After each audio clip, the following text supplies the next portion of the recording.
nation. Mr. Ambassador, thank you for joining us today. You've brought members of the Parliament and the Senate, and it is a real treat to be able to have you here this morning.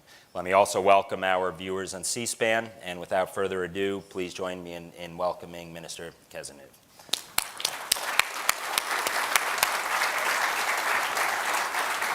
Thank you so much.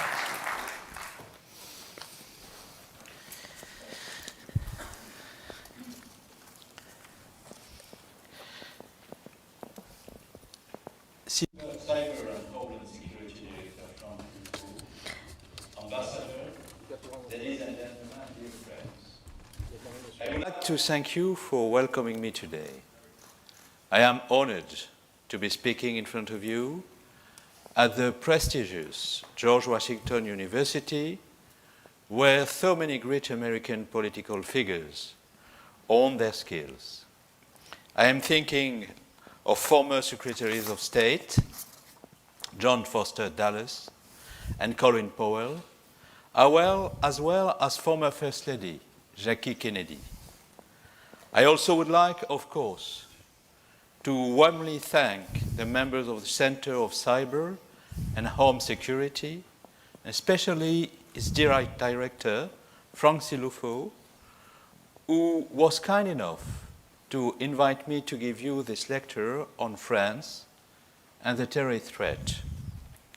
France and the United States have a very long shared history, and despite the occasional quarrel, we have always been bound by very strong, even passionate friendship. I would even describe it as a unique friendship, because when we are confronted to hard times, we always pull together. After the attacks in France last year, I was moved when I read the great American philosopher Michael Walzer explain that for you, the French are not seen as completely foreign, which is why you were so deeply affected by the tragedy we had just experienced. It's also for these reasons that we were driven by the same emotion after the appalling slaughter committed in San Bernardino on December the 2nd, 2015.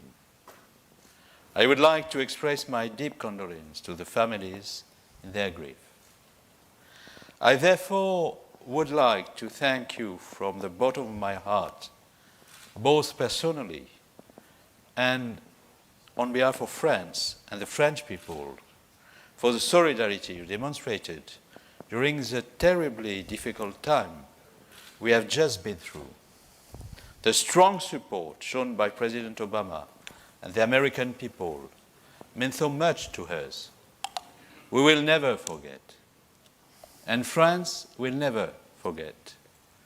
And we will never forget the heroic action of 3 American citizens, Spencer Stone, Anthony Sadler, and Alec Skalatos, on August the 21st, 2015.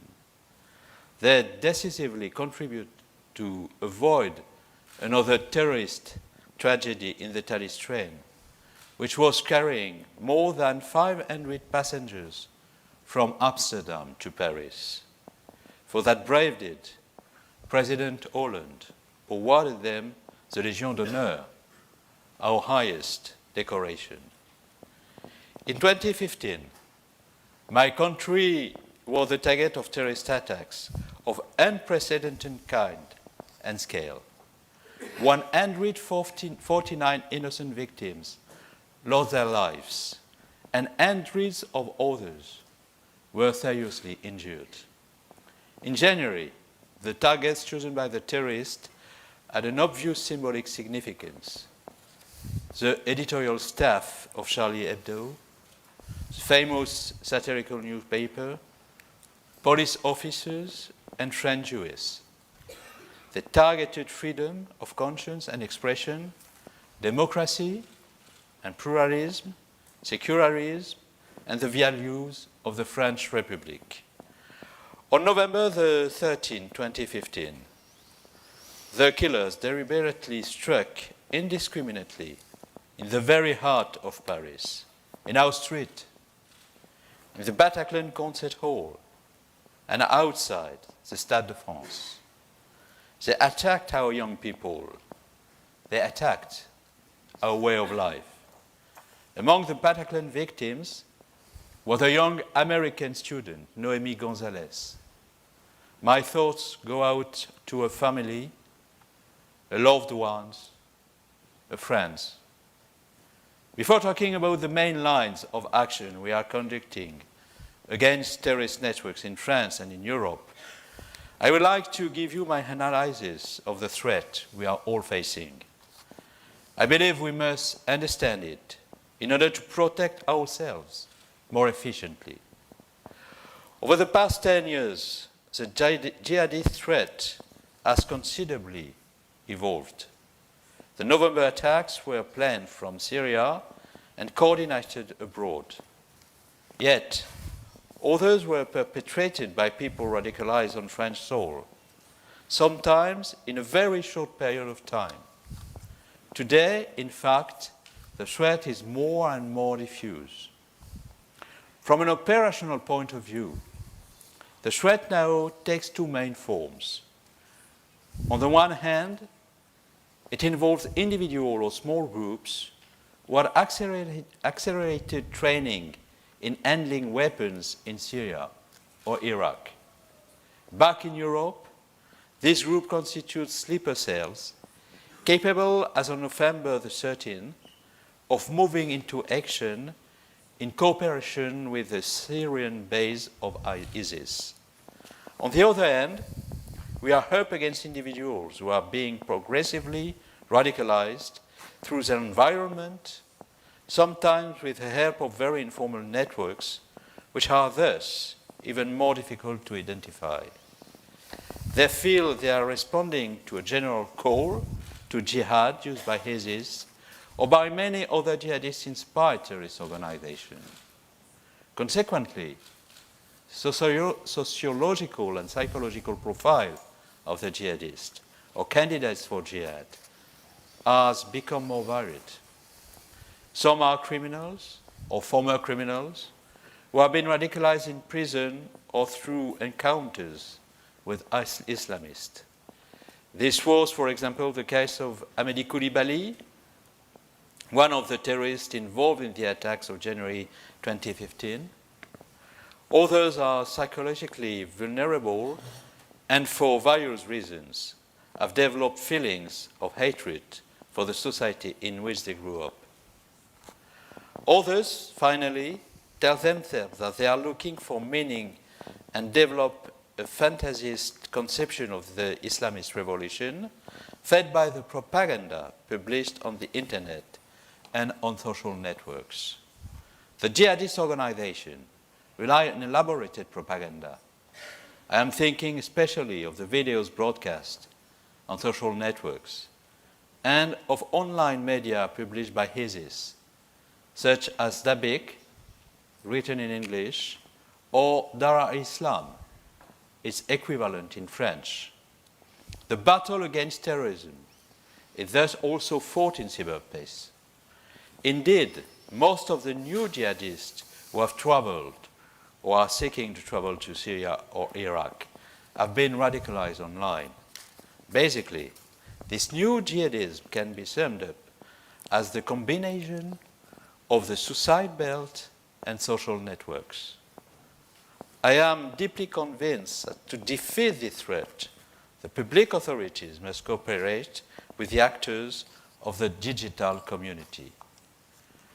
Just under a year ago, I was in California to meet the representatives of the major digital operators for an enhanced pragmatic cooperation on terrorist threats. Since then, we have managed to agree upon a set of best practices which we collectively adopted on April the 23rd, 2015. Together, we are establishing a form of positive cooperation which must be encouraged. My staff and the digital professionals meet regularly in an atmosphere of mutual trust. And France has been a pioneer in this area. One may ask, what is exactly the terrorist intent? Not only to kill, but to foster terror, so that no one can feel safe anywhere, so that there is an atmosphere of mistrust, so that citizens pit against one another, so that the institutions, overall, on the contrary, neglect the fundamental principles underpinning their legitimacy. By shrinking innocent victims, terrorism attempts to place society on a permanent war footing. They seek to erase the boundaries between domestic and foreign, combatant and non-combatant, and between civilian and military. This is what we must avoid at all costs. The response to terrorism is certainly not the police-state style. The response to terrorism is a state under the rule of law. Very early, France realized the totally new and multi-faced nature of the threat. Since 2012, we have constantly strengthened our counter-terrorist capabilities and adapted our judicial arsenal to the evolving situation. I would like to tackle a few of the main aspects of this response. In France, in Europe, of course, and quite obviously, in cooperation with the United States. First and foremost, at a national level, to hinder terrorist action and propaganda, we have obtained new legal means that are better suited to the new type of the nature of the threat. Since 2012, the counter-terrorism law has allowed us to prosecute French citizens for their participation in terrorist crimes abroad, which could not be done previously. This is vital for handing down sentences against returnees who were in Syria or in Iraq. Then a second counter-terrorist act adopted last 2014 instituted 4 major innovations, barring French nationals suspected of wanting to join active terrorist groups in the Middle East from leaving French soil, prohibiting non-resident foreigners representing a threat to national security from entering or living in the country, defining the individual terrorist undertaking as an offense, and finally, legally blocking and removing websites advocating or glorifying terrorism. Those measures are being applied in an extremely firm way and are proving efficient. In July 2015, we also adopted a major law on intelligence. Our intelligence services now have a modern and consistent legal framework in line with the new threats, the most recent technological changes, and the developments in national and international law. At the same time, we have strengthened our homeland security and intelligence services by giving them additional human and material resources. Last June, I also created a specific terrorist prevention department that oversees the monitoring of identified individuals and is enabling us to establish and update a detailed risk mapping system that covers such sensitive areas as transportation, education, and industrial facilities. So, while the threat level has never been higher, France's response has never been so strong. This is demonstrated by the fact that 11 attacks have been foiled since 2013, 6 of them during last spring and last summer. We obviously strengthen our repressive means against terrorism, but we also develop innovative methods to prevent radicalization. The telephone reporting hotline set up in April 2014 has allowed us to receive over 4,700 relevant reports. It has enabled us to guide many families who benefit from valuable support and can report the risk of departure of Syria or Iraq when one of their relatives is on the brink of leaving France. Thanks to this, we have already prevented many people from leaving, and we have acted before French youngsters succumb to violent radicalization. Secondly, strengthening our protection against terrorism is also a key issue at the European level. This is why, finally, after the November attacks, I have obtained from our European partners many major improvements. Strengthening of external border control through a modification of the Schengen Borders Code in order to finally implement systematic check at the EU's external borders for all persons entering and leaving the EU. This will also apply to European citizens through the systematic consultation of European databases, the Schengen Information System, of course, and international databases such as Interpol's databases of lost and stolen passports. In order to ensure that these controls are effective, Member States must systematically include data in the European databases. I also made very concrete proposals with regard to combating the trafficking of fake Syrian passports, since we know that several terrorists involved in the November 13 attacks used false identities to enter the European Union. I therefore requested that experts in the fight against documentary fraud be deployed in the EU's external borders, and especially at the migrant reception and registration centers, the so-called hotspots in Greece and Italy. Similarly, I strongly emphasized that the European databases must be used to identify, register, and check all the migrants passing through these hotspots.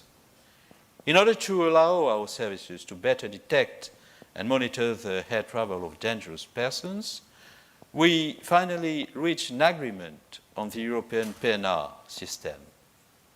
The European Parliament, which unfortunately has still not included this text on its agenda, must now swiftly adopt the agreement so that it can enter into force.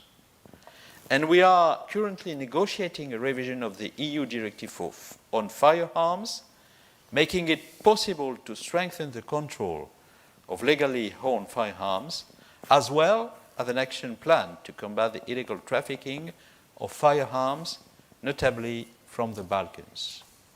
France has been calling for these essential reforms for over a year and a half, and we must now implement them as swiftly as possible.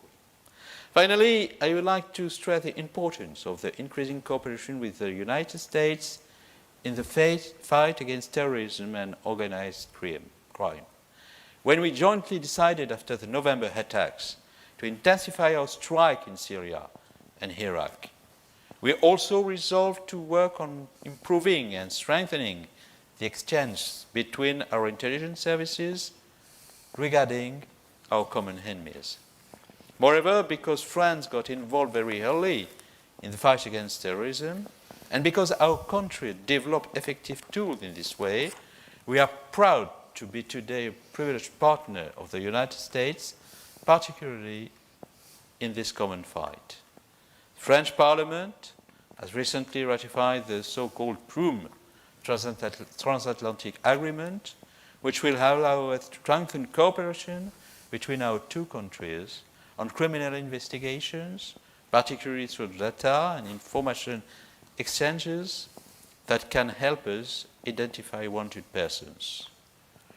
You can count on my determination and my commitment to intensify to the greatest extent possible the cooperation between our two countries in the fight against terrorism. My meeting with Jay Johnson and Lisa Monaco today and with Loretta Lynch next week in Paris are fully consistent with this goal. Above all, in the face of the new terrorist threat, we must not make the wrong assessment. We must not, at any cost, fall into the trap that has been set for us by the jihadists, who are trying to pit citizens against each other. As Michael Walzer stated very clearly, the fight against jihadists is an ideological struggle, not a clash of civilizations. Although it poses a major security threat that justifies the tough measures we are taking, violent radicalization fortunately remains a very minor phenomenon in Western societies. There is no jihadi terrorist reserve army in France.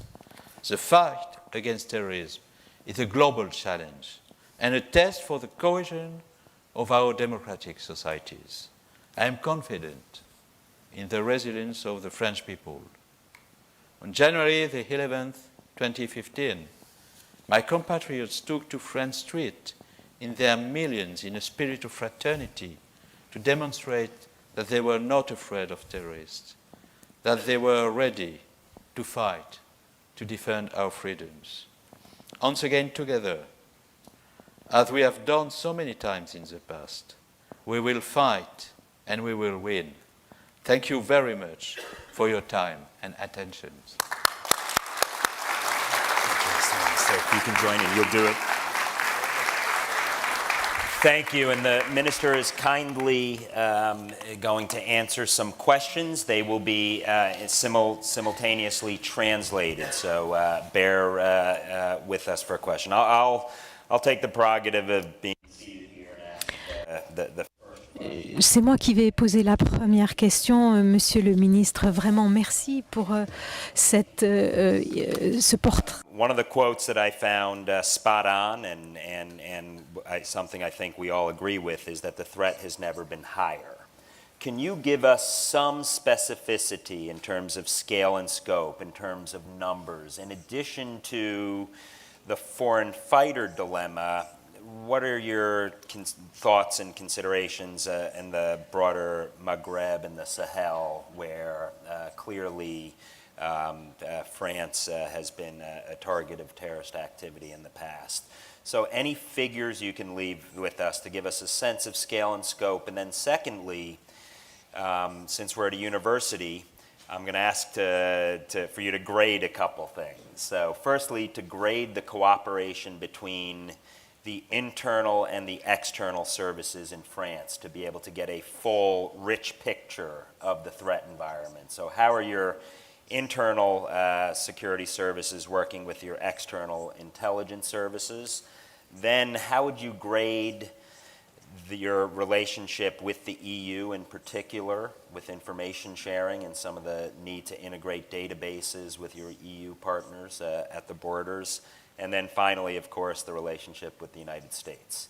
Because I think the hybrid nature of the foreign fighter threat has really changed. It's not we used to think here we have to worry only about returnees, or we have those that are inspired, jihadists inspired in the United States. You're starting to see a hybrid of both. So I'd be curious of what your thoughts are on those.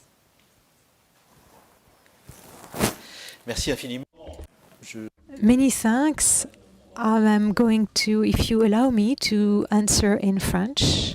Yes, in order to promote in every university I go to and visit, to promote the language of my own language, the French language, which I love very deeply. And of course, if I need to switch to English, I will, if it helps you. Can you all hear? First, the phenomenon of foreign fighters. We have about 2,000 French nationals, mostly young people, in Iraq and Syria. This number has raised by 63% since early 2015. In order to be more specific, among these 2,000, about 600 are present with Daesh in Iraq and Syria. Almost 300 are veterans that are back, if you wish, back in France and are dangerous, which means that about among these 2,000, about half of them have the experience of combat with the terrorists. We have a good number on their way there, and then we have some that we watch closely who are trying to go there. So it's an important phenomenon, and we're trying to stop it. The first success was our legal system, our law system, that, as I mentioned in my presentation. First grade that you want me to give, the cooperation between our internal and external services.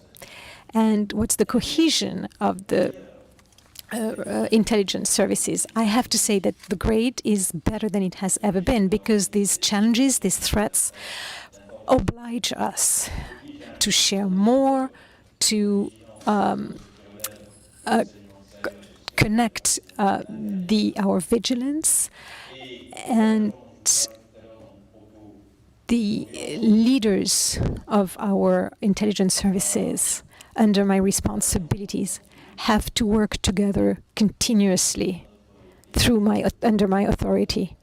So they constitute a very strong element to protect our country. Let me share with you an anecdote.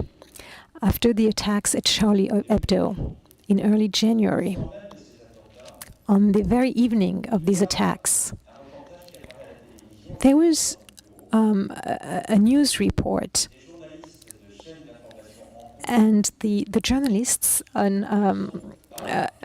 the Info News, journalists are merely a few yards away from the Brother Kouachi in Reims, where we thought they were in this. And as Homeland Security Minister, I cannot understand that on an operation with special forces that are so delicate, that we have journalists just within 1 yard from our police people, just because of the sensitivity of the information, but also because of the risks. And believe me, at this instant, I got immensely angry.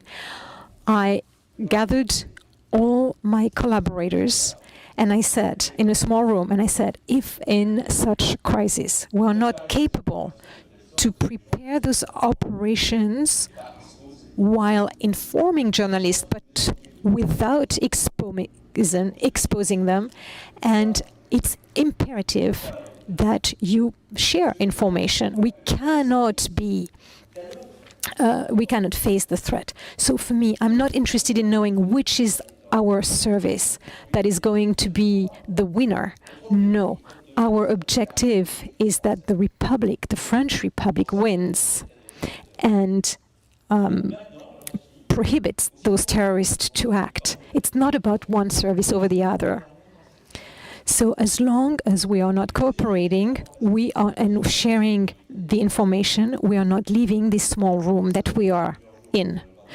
So you will be allowed to sleep, and I will give myself this right to sleep also, but little, and we will be together, and there will always be somebody in my name if I'm not here to collaborate and share this information. And that's how, within 72 hours, we were able to take over this situation. Regarding the European grade that you want me to grant, so much progress needs to be done. Why? We cannot win if we are not together. You see, if in Greece, we have now this Greece and Italian hotspots, we need to have people inquiring within the European databases. But not all countries feed this database the way France, for example, does it. Then we need, so I've mentioned the Schengen Information System, which is a database, Schengen, but we have other European databases, and we need to connect them with each other. We have Eurodac, for example. It's a digital prints, and we need to be able to use it for security reasons. At this point, it's not the legal system does not, the regulatory framework doesn't allow us to do it, but we need to change that law. If you have digital prints, you connect databases.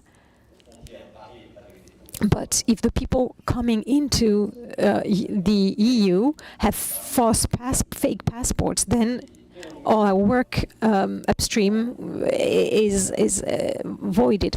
So, as you know, we had two suicide bombers at the Stade of France that had been fingerprinted in Greece, but they had fake passports when we found them. This is not acceptable. We need to find a solution to this problem. So, for French intelligence, grade A. For cooperation within Europe, it's B. It's a B because we can do really better, even if cooperation with the American U.S. services, A, B. I started with an A, B, but don't worry, there won't be a C. Do not worry. The cooperation with the U.S. intelligence services is excellent and has never been as strong.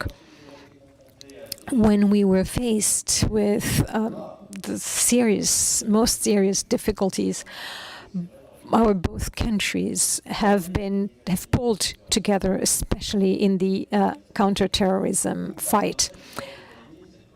I hope you will forgive me for not giving you any details over this cooperation. If I were doing this, I would running the risk of not being minister tonight. I would be fired and my work is not finished. The recent events have, in fact, led us to reinforce both cooperation and trust.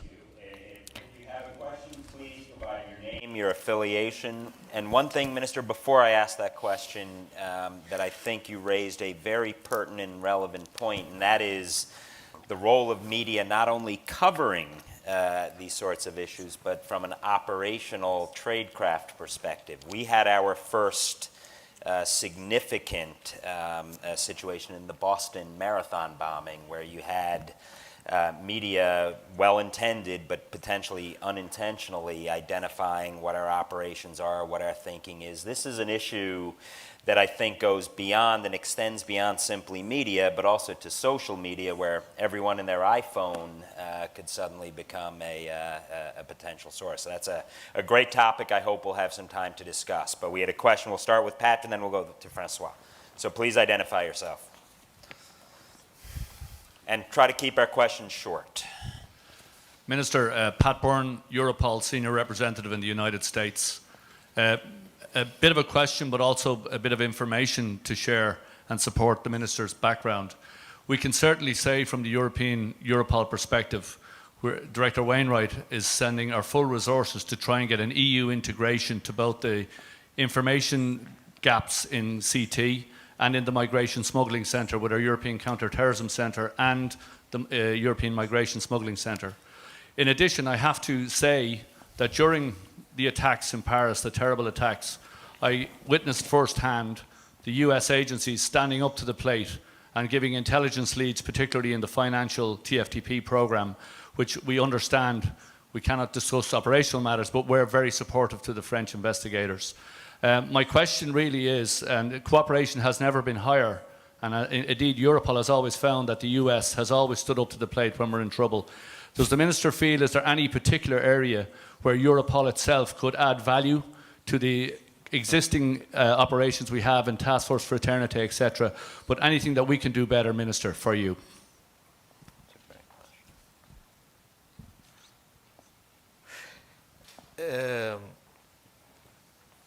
I agree with you. All you have said is the truth. And we are all involved in the Europol, and we are all involved in Europol to be more efficient together.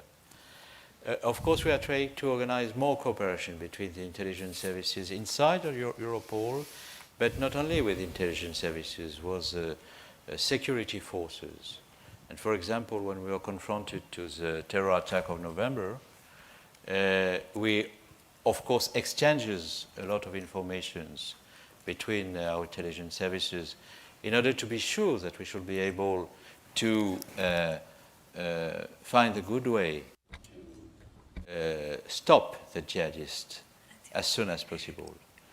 But we also exchange information between security forces, because when we are confronted to such situation with jihadists who are crossing the borders, it's very important to be sure that the intervention of the security forces, for example, in Belgium, in France, in Germany, in Austria, for example, will be strong enough to stop the jihadists on their way. We are trying to find new way or new means of reinforcing the cooperation inside Europol between the intelligence services and the security forces. There are a lot of debates in the European Union. There are also a lot of debates between European Union and the States. A lot of agreements are possible in order to be more efficient, and we are working about that strongly. And it's a very hard job and very interesting, with very interesting perspectives. François.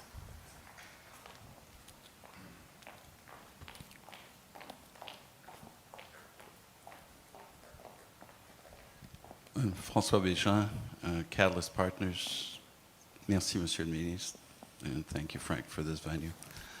I think I'll ask it in English just so that everybody else understands. One is 3 months before the awful event that happened, there was a deposition to a juge d'instruction that essentially outlined what was going to happen and what kind of venue it was going to happen. How could that have happened, and what has been done to make sure that when somebody spells out potential issues like this, it's taken seriously? Question number 2 is how much money can be given to Turkey, and how much control can Turkey really do when a lot of human trafficking is done out of Turkey? Thank you.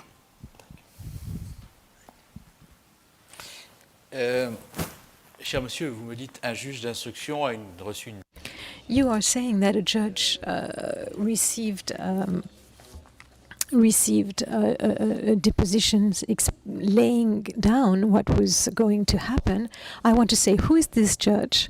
What was the information that he received? We have many judges in France.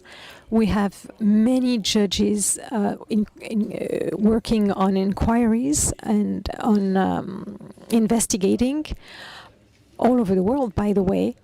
And even if I knew what you're alluding, I may not even be able to reply, because there is the secret of the investigation, as you know. I cannot, I'm not the Minister of Homeland Security in a country where there is no separation of powers. There is separation of powers in France, so I'm in a difficult position here.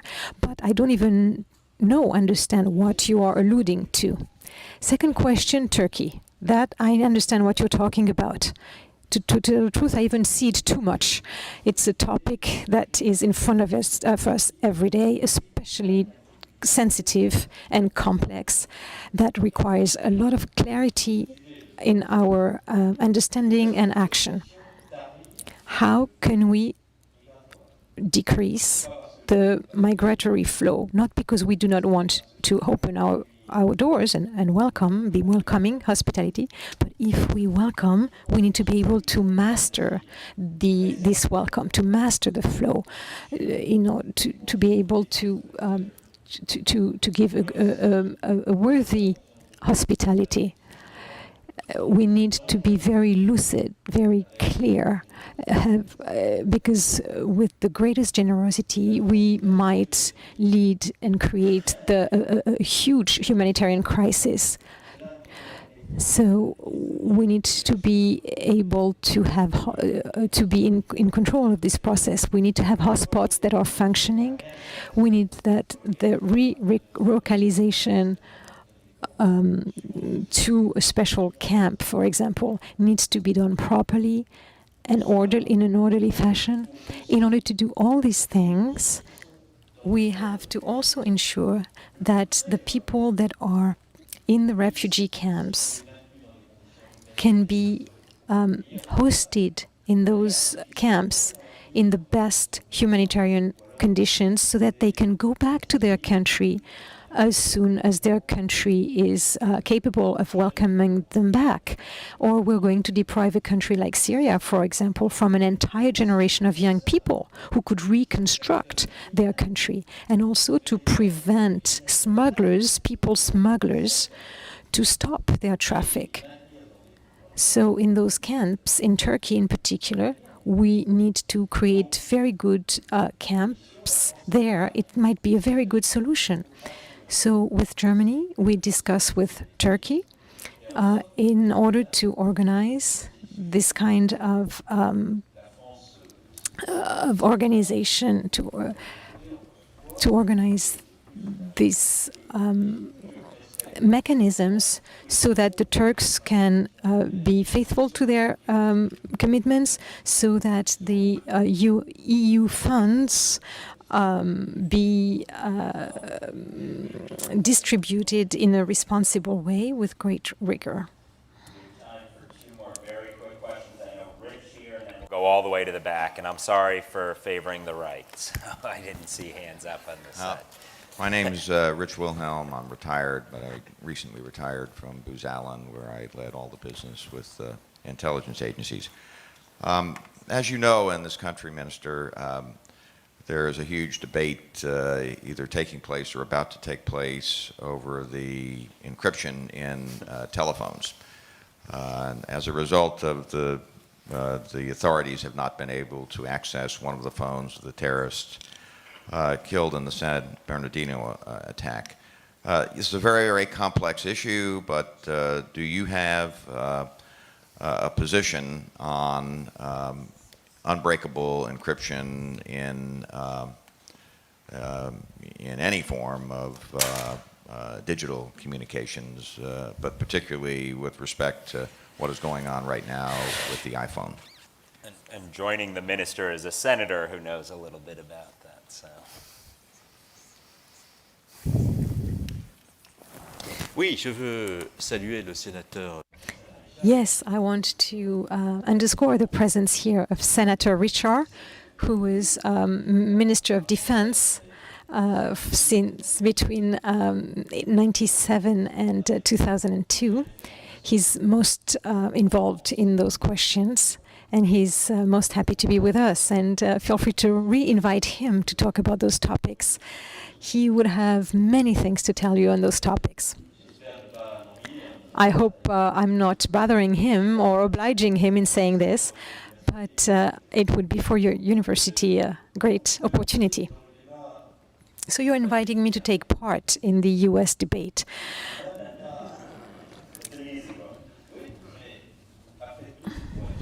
I could be embarrassed.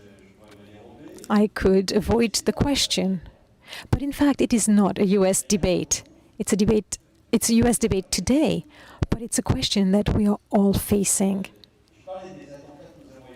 I alluded to attacks that we avoided, that we foiled. When I look at those attacks that we foiled, and I cannot, of course, unveil the content of the inquiries, what I'm talking to you about has been in the press already, in the French press. We had to face exchanges, communications between terrorists that were encrypted. Those communications that we had access to were encrypted. So our peoples have a very strong demand.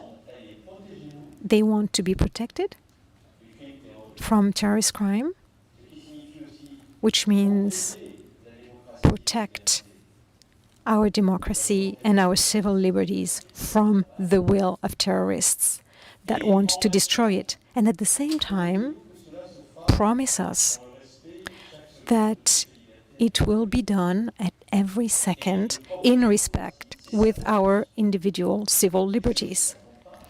So that's both the strength and the constraints of democracy, that we need to target terrorism while respecting this very sensitive balance. So I understand that some information regarding terrorist activities are hidden within a phone, for example. And so, of course, authorities need to have access to it. I have looked carefully at the judicial debate that you are having, particularly the justice element. So I understand it. I don't want to get into the details here. But we need to face this question head on.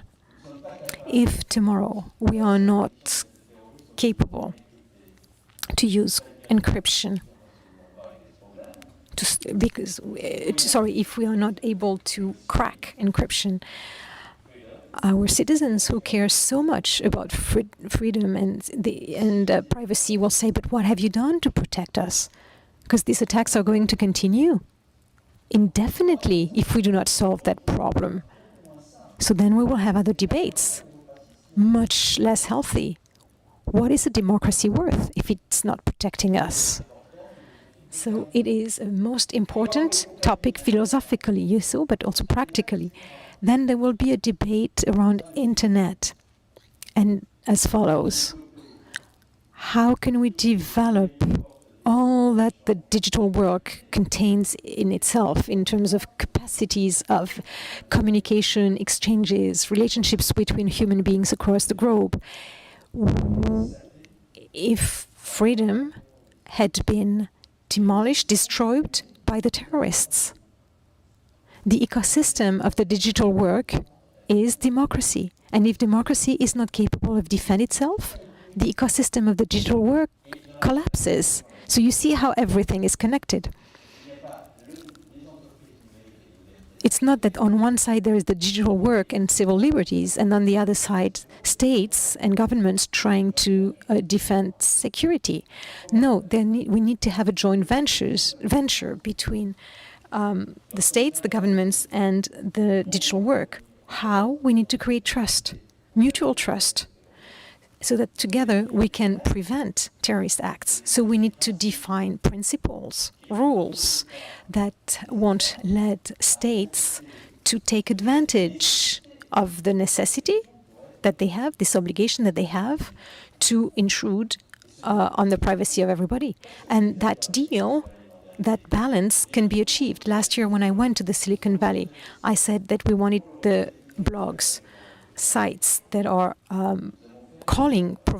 encouraging terrorism. I said we want to take them down, and they understood us. So I understand what's going on in this debate. My responsibility, it's my responsibility too, I do not think that in order to solve this problem, we need to be in opposition with these operators. They are our partners, and it's also their interest to be our partners. Because if we cannot solve the problem in a trusting community, the ecosystem of that on which these companies thrive will collapse. I know that in saying this, I have not satisfied your appetite for a scoop, but I am not a Minister of Homeland Security or Defense Minister if we like scoops. There are other ways to indulge into scoops. And of course, it's not with a big declaration and big noise that we can solve this problem. It's with determination and rigor.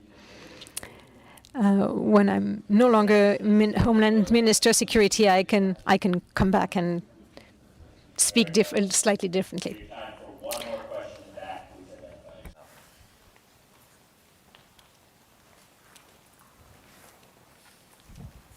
Eli Lake with Bloomberg View.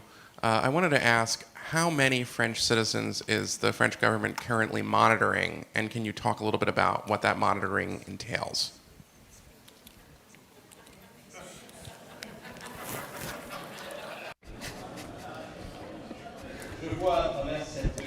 I see through this question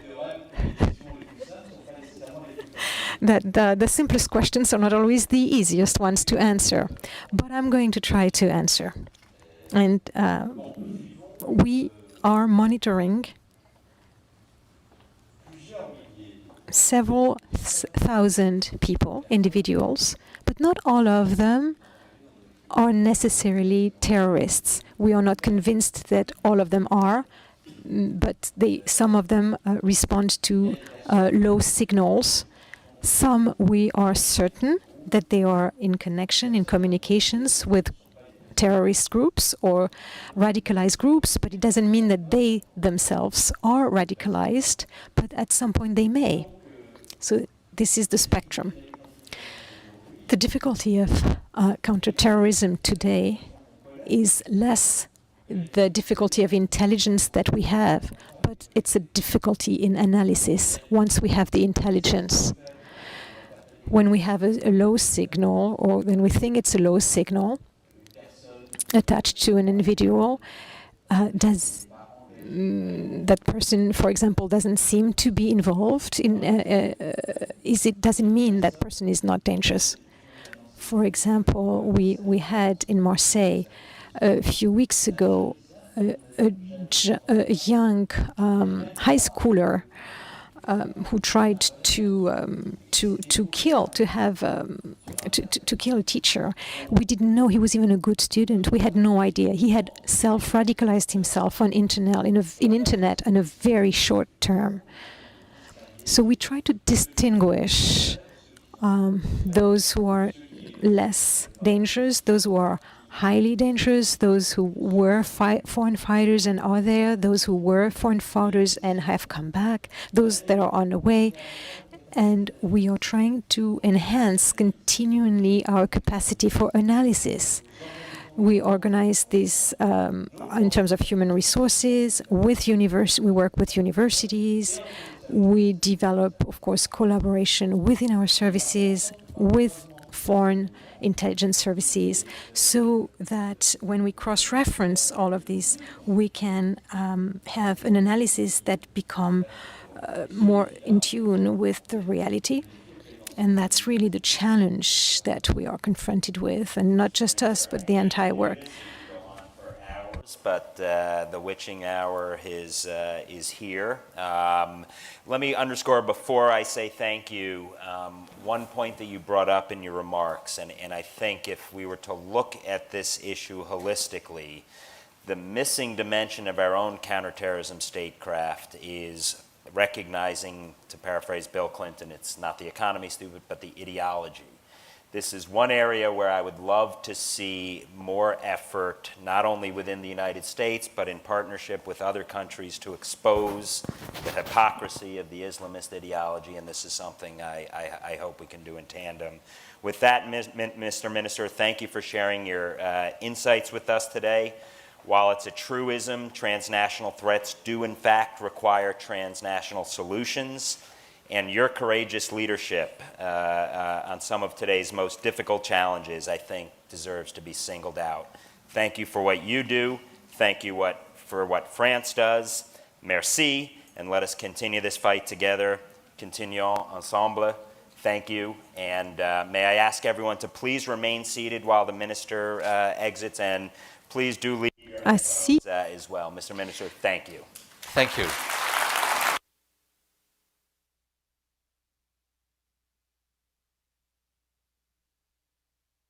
I'd like to thank you for hosting me so kindly today. It was a very interesting moment for me, and I'm sure that the exchanges we can organize in the university are very important to understand the phenomenon we are confronted to, and also to be more efficient in the fight against terrorism, because the link between the intelligence services and the universities in the world are constituting a strategic issue if we want to win the battle against. We will win. And we will win. And thank you for this moment, and be optimistic. And I'm sure that the partnership between France and the United States will be very efficient in order to stop terrorists in the world. Thank you so much.